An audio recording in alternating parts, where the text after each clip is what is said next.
وَإِن كُنتُمْ جُنُبًا فَاطَّهَّرُوا وَإِن كُنتُم مَّرْضَىٰ أَوْ عَلَىٰ سَفَرٍ أَوْ جَاءَ أَحَدٌ مِّنكُم مِّنَ الْغَائِطِ أَوْ لَامَسْتُمُ النِّسَاءَ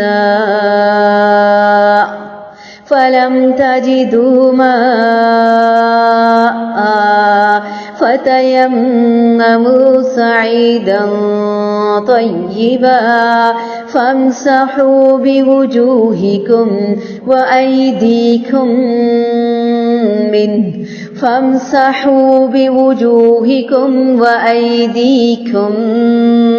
منه ما يريد الله ليجعل عليكم من حرج ولكن يريد ليطهركم وليتم نعمته عليكم لعلكم تشكرون۔ اللہ سبحانہ تعالیٰ نے فرمایا، اے لوگو جو ایمان لائے ہو، جب تم نماز کے لیے اٹھو تو اپنے منہ اور اپنے ہاتھ کوہنیوں تک دھو لو اور اپنے سروں کا مسح کرو اور اپنے پاؤں ٹکنوں تک دھو لو، اور اگر جنبی ہو تو غسل کر لو، اور اگر تم بیمار ہو یا کسی سفر پر یا تم میں سے کوئی قضائے حاجت سے آیا ہو یا تم نے عورتوں سے مباشرت کی ہو، پھر کوئی پانی نہ پاؤ تو پاک مٹی کا قصد کرو، پس اس سے اپنے چہروں اور ہاتھوں پر مسح کر لو۔ اللہ نہیں چاہتا کہ تم پر کوئی تنگی کرے، اور لیکن وہ چاہتا ہے کہ تمہیں پاک کرے، اور تاکہ وہ اپنی نعمت تم پر پوری کرے تاکہ تم شکر کرو۔ اس آیت مبارکہ میں اللہ سبحانہ تعالیٰ نے نماز کے لیے وضو کرنے، جماع کے بعد غسل کرنے، اور اگر پانی نہ ہو تو وضو اور غسل کے بجائے تیمم کرنے کے احکام صادر فرمائے ہیں۔ اللہ سبحانہ تعالیٰ نے اس آیت میں 3 اعضاء کو دھونے کا حکم دیا اور 1 عضو پر مسح کرنے کا۔ رسول اللہ صلی اللہ علیہ وآلہ وسلم نے عملاً ان احکام کی تشریح کی۔ آپ ہمیشہ منہ، ہاتھ اور پاؤں دھویا کرتے تھے اور سر پر مسح کیا کرتے تھے۔ سیدنا ابو ہریرہ رضی اللہ تعالیٰ عنہ بیان کرتے ہیں کہ میں نے رسول اللہ صلی اللہ علیہ وآلہ وسلم کو فرماتے ہوئے سنا، میری امت کے لوگوں کو قیامت کے دن اس حال میں پکارا جائے گا کہ وضو کی وجہ سے ان کے چہرے اور ہاتھ پاؤں روشن ہوں گے، سو تم میں سے جو شخص اپنی یہ روشنی بڑھانے کی طاقت رکھے تو وہ ضرور ایسا کرے۔ سیدنا ابو ہریرہ رضی اللہ تعالیٰ عنہ بیان کرتے ہیں کہ رسول اللہ صلی اللہ علیہ وآلہ وسلم نے فرمایا، جب کوئی مسلمان یا فرمایا مومن بندہ وضو کرتا ہے اور وہ اپنا چہرہ دھوتا ہے تو پانی کے ساتھ یا پانی کے آخری قطرے کے ساتھ اس کے چہرے سے وہ تمام خطائیں نکل جاتی ہیں جو اس کی آنکھوں سے سرزد ہوئی تھیں۔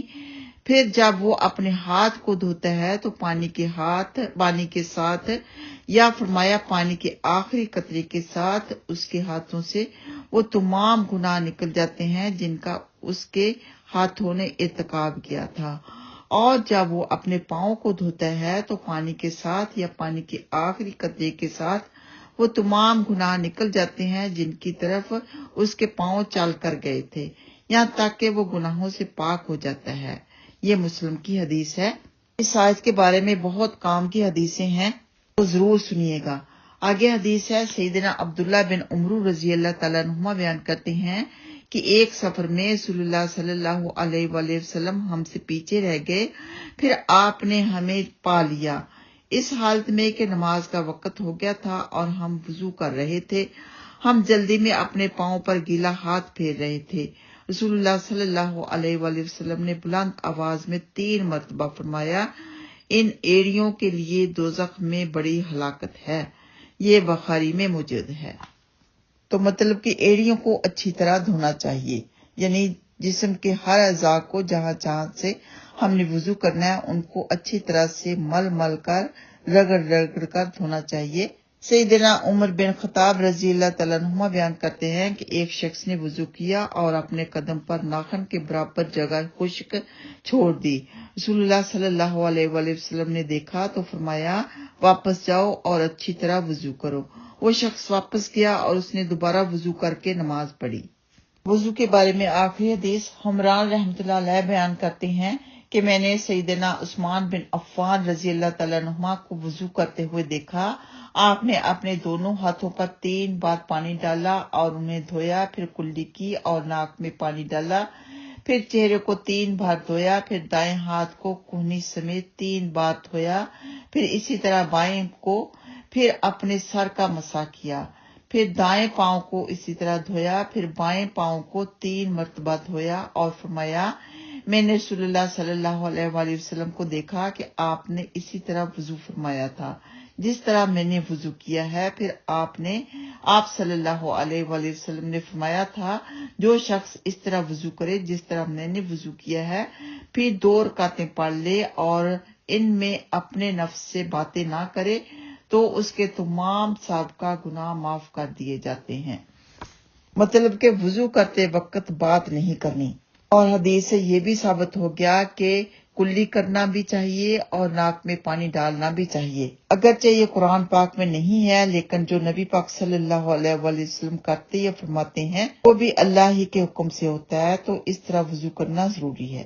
آگے تیمم کے بارے میں ہے کہ اگر کوئی شخص بیمار ہو یا وضو یا غسل کرنا نقصان دہ ہو تو اسے بجائے وضو اور غسل کے تیمم کرنا چاہیے اور نماز کو وقت پر ادا کرنا چاہیے، یعنی نماز کو لیٹ نہ کرے، نماز کو فوت نہ کرے، اس وجہ سے کہ اس کے پاس پانی نہیں ہے۔ اللہ سبحانہ تعالیٰ نے یہ بھی آسانی فرما دی کہ آپ مٹی کے ساتھ تیمم کر کے اپنی نماز ضرور ادا کریں۔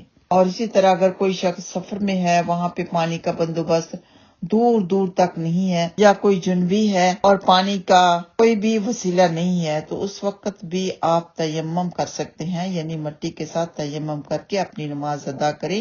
پھر جیسے ہی آپ کو پانی ملے تو آپ غسل کر کے، یعنی جنبی اپنا غسل کر کے اور اس کے علاوہ دوسرے لوگ اپنا وضو کر کے اپنی نماز ادا کر سکتے ہیں۔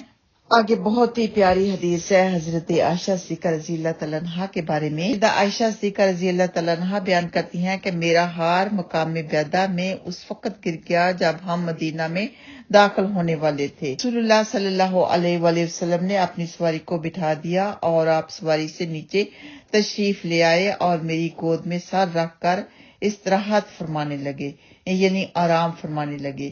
ابو بکر رضی اللہ تعالیٰ عنہ آئے اور انہوں نے مجھے زور سے کچھ چوکا مارا اور فرمایا کہ تم نے ہار کی وجہ سے یہاں لوگوں کو روک رکھا ہے۔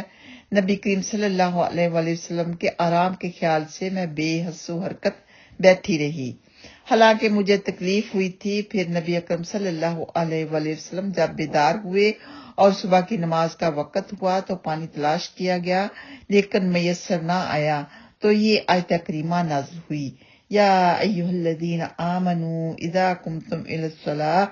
اس آیت کے نزول کے بعد سعید بن حضیر رضی اللہ تعالیٰ عنہ نے کہا کہ اے آل ابو بکر رضی اللہ تعالیٰ عنہ، اللہ تعالیٰ نے لوگوں کے لیے تم میں برکت پیدا فرما دی ہے، تم لوگوں کے لیے سراپا برکت ہو۔ یعنی حضرت عائشہ صدیقہ رضی اللہ تعالیٰ عنہ کے ہار کے گم ہونے میں بھی اللہ سبحانہ تعالیٰ کی طرف سے حکمت تھی کہ امت محمدیہ صلی اللہ علیہ وآلہ وسلم کے لیے ایک اور آسانی پیدا کرنی تھی، یعنی مٹی کے ساتھ تیمم کرنا۔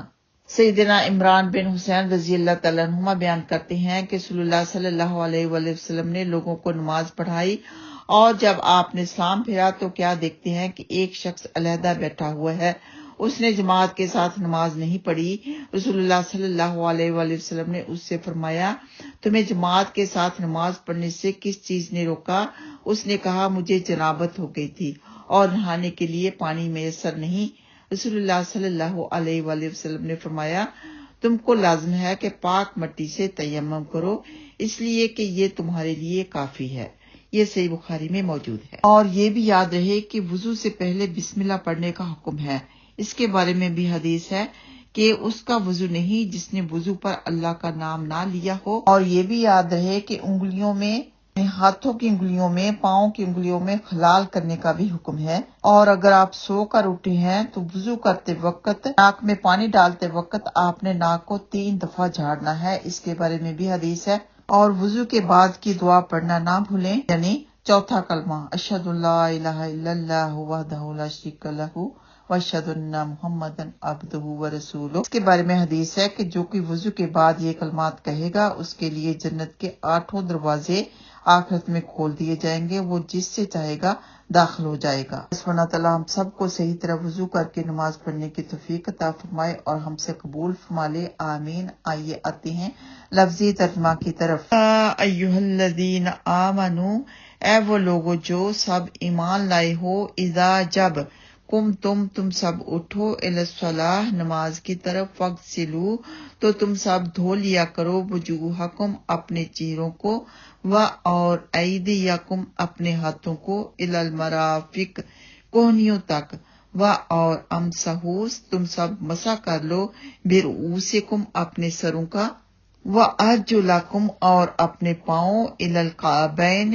ٹخنوں تک دھو لو، وان اور اگر کنتم ہو تم جنوباً جنابت کی حالت میں، فطہروا تو تم سب طہارت کر لو، وان اور اگر کنتم ہو تم مردن بیمار، او یا علی سفرن سفر پر ہو، او یا جاء آیا ہو، احدن کوئی ایک، منکم تم میں سے، من الغائط بیت الخلاء سے، او یا لامستم تم نے صحبت کی ہو، النساء عورتوں سے، فلم پھر نہ تجدو تم سب پاؤ، ماءً پانی، فتیمموا تو تم سب تیمم کر لو، صعیداً طیبا پاک مٹی سے، فامسحوا پس تم سب مسح کرو، بوجوہکم اپنے چہروں کا، اور ایدیکم اپنے ہاتھوں کا، منہ اس مٹی سے، ما نہیں، یرید چاہتا، اللہ لیجعل کہ وہ ڈالے، علیکم تم پر،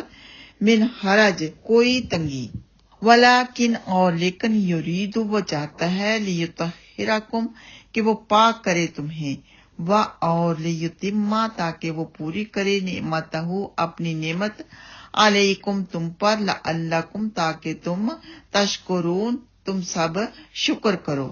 اللہ اکبر۔ اللہ سبحانہ تعالیٰ ہم سب کو اپنے شکر گزار بندے بنا لے۔ جو کچھ بھی اللہ سبحانہ تعالیٰ نے ہمارے لیے احکام عطا فرمائے ہماری بہتری کے لیے، ہماری دنیا اور آخرت کی اور صحت کی بہتری کے لیے سب احکامات ہیں۔ اللہ سبحانہ تعالیٰ کا بے حد سب شکر ہے کہ اللہ سبحانہ تعالیٰ نے ہمیں ہر بات میں، ہر معاملے میں قرآن پاک کے ذریعے سے، نبی پاک صلی اللہ علیہ وآلہ وسلم کے ذریعے سے سیدھی راہ بتا دی۔ اللہ اکبر کبیرہ۔ السلام علیکم ورحمۃ اللہ وبرکاتہ۔